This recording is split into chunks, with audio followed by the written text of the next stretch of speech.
Hi there, Paul Jansen here from Hopkins Immigration Specialists. A question I often get asked when I'm talking to potential clients is why should they use an immigration advisor? And it's a fair question. My answer is probably pretty biased because it's what I do. But I think it's more than just filling in forms, and that's the message I would give. So a lot of people consider advisors as being people who just literally fill in the form. We should really go beyond that, and a good advisor is going to give you advice not just about the application, but about the move, about the risks, the challenges you will face, and give you a realistic view of what your chances are. So finding a good advisor is one thing, but once you've got a good advisor, holding on to them and using them as a resource is really, really important.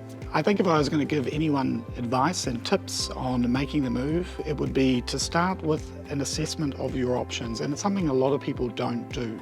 So they get very carried away with the social media view of making the move and seeing wonderful photos and maybe being encouraged by family and friends to migrate, but they don't really take the step of thinking, well, can I do it? And often what happens is people get caught up in securing a job offer, coming here on a temporary visa without a plan to stay long term. And obviously you want to know that plan to stay long term exists before you take that first step. So whatever you do, the first sort of port of call for any potential migrant is to assess their options, have a game plan, have a map, and have a strategy in place. When we talk to potential candidates or potential migrants, they sort of fall into several groups. There are those who have made the decision and they're moving. They probably have to figure out if they can first, but in their minds, they have actually mentally made the shift already. Then we get people who are sort of in the middle, maybe not quite so sure as to whether or not they want to do it.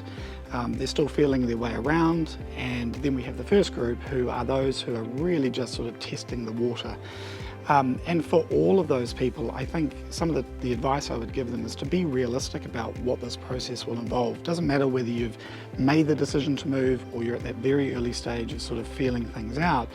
You really need to be realistic about the fact that it will be costly. It's a big move, it's an expensive move. It will take time, it will take energy, and it will take commitment. And it never works perfectly.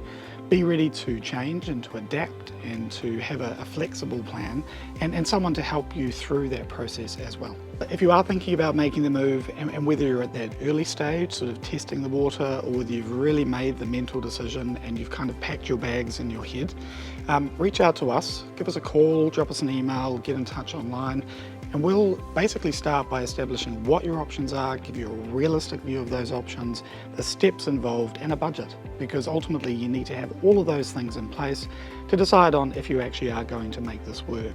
So get in touch, we're available. We start with an initial free chat just to kind of work out what you can do, and then we'll dig a bit deeper and give you that plan.